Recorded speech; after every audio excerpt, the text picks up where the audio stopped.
Yan. May share lang po ako kung paano lulutuin itong kinamatisang pakpak ng manok. Yan. Ayan po guys, ginisang pakpak ng manok. Gusto nyo pong malaman kung paano ko siya niluto? Panoorin nyo po hanggang dulo itong video na to. Let's go! Hello mga katatay. Yan. Please subscribe. Hit notification bell. Paki-like na rin po. Yan. Sana po mag-enjoy po kayo sa ilang minutong panonood sa mga videos ko. Yan. Marami po kayo matututunan. Salamat. Let's go! Kailanganin natin sa ating lulutuin na lutong kamatis. Ayan. Sibuyas bawang. Karne ng manok. Kamatis. At yung gulay niya, pechay native. Yan. Halina po kayo at simulan na natin kung paano natin lutuin tong ating lutong kamatis. Let's go! Ayan guys, binuksan na po natin yung apoy. Ayan. Bago natin simulan yung paggigisa natin, pahingi mo naman po ng isang like dyan. At pasubscribe na rin po ako para tulong na rin po sa akin. Ayan. Para may mga bagong video pa po tayong gagawin. Ayan.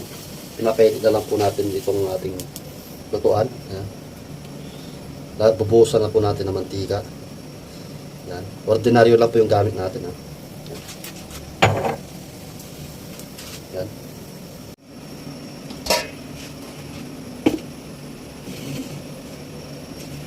Ayan guys, gagamitin na lalagyan na po natin itong sibuyas bawang. Ayan. Igisa muna natin sa sibuyas bawang. Ipa-brown na po na muna natin itong bawang. Ayan, gamit po itong sinaunang namin, lutuan, pati itong sinaunang sandok ni Apong Glo. Ayan. Si Apong Glo, nanay ko. Ayan. Ako na po nagmana sa mga kagamitan niya. Ayan. Kapag ganyan naka-brown, lagay na po natin ito para lumabas po yung aromatic ng bawang. Ngayon, ilagay na, sabay na po natin itong kamatis.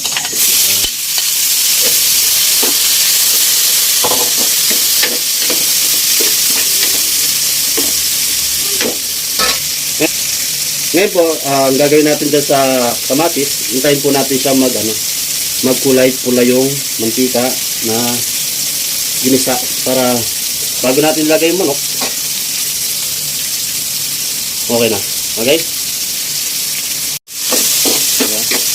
Medyo malapit-lapit na po siya. Konting konting diin-diin lang para lumabas po yung katas ng kamatis. Ayan. Gaya po kami magluto mga kapampangit. Ayan. Okay lang po gayahin yung iluto sa bahay, no? Kung gusto nyo lang po. Ayan. Bago po ang lahat, pag-subscribe naman po ako sa malaking utang na luto po sa inyo. Pa-comment kung anong natututunan nyo po dito sa cooking lesson natin. Ayan. Ayan po mga idol, mga katatay. Lumalabas na yung katas ng kamatis. Ayan. Pwede na po natin isabay yung manok. Ayan. Yung napili po namin parte ng manok, itong pakpak, masarap po sa sabaw yan.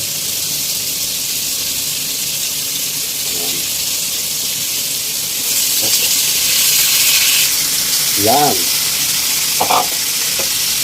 At yalo po natin para pantay-pantay po yung pagkakaluto ng parte ng manok o karne ng manok.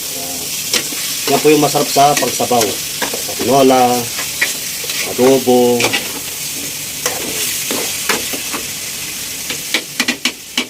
Yan, no?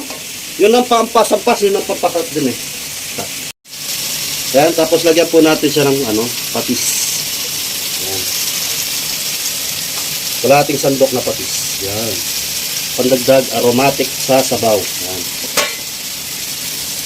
2 pisong paminta. Ayan. Nakatingi po kasi yung paminta namin dito. Wala po ang pabili namin. Per kilo. Ayan. Huwag po kayo mag-alala. Original naman po ito inilagay natin. Haluin po natin ng konti. Tapos, saka na natin po isabay yung sabaw nyo. Ito po yung pagsabaw natin. Yun, Pulang-pula. Ito po yung pangalawa. Pero wag po natin ibuhos lahat. Yan. Kalahati lang. Yun, oh. At hintay na lang po natin kumulo yan. Mga 3 minutes kumukulo na po yan. Yan. Ayan na po katatay.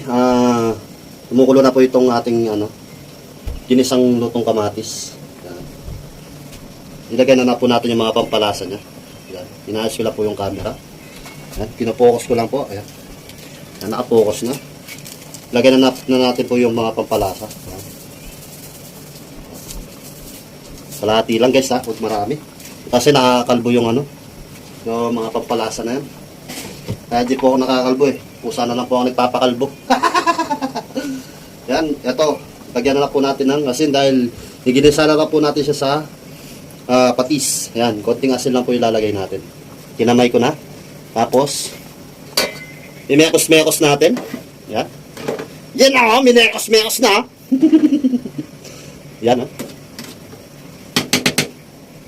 Hindi pa malambot yung natin, yung karne. Karne ng manok.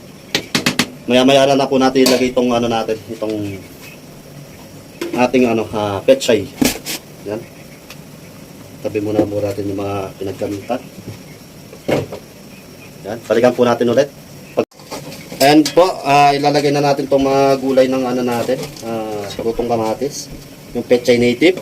Yan, kinamay ng insan, Ayan, insan, Bakit mo kinakamay insan? Mag-antis ka insan. Yan. Yan inilagay na po natin lahat. Pero si insan walang takot Yan. Yan. Masimot na lahat. Tapos, imekos-mekos natin. Yan. Basta mga katatay, mamaya-mayang konti, mga 2 minutes, yan, luto na yan. Pati yung gulay, pati yung manok. Yan.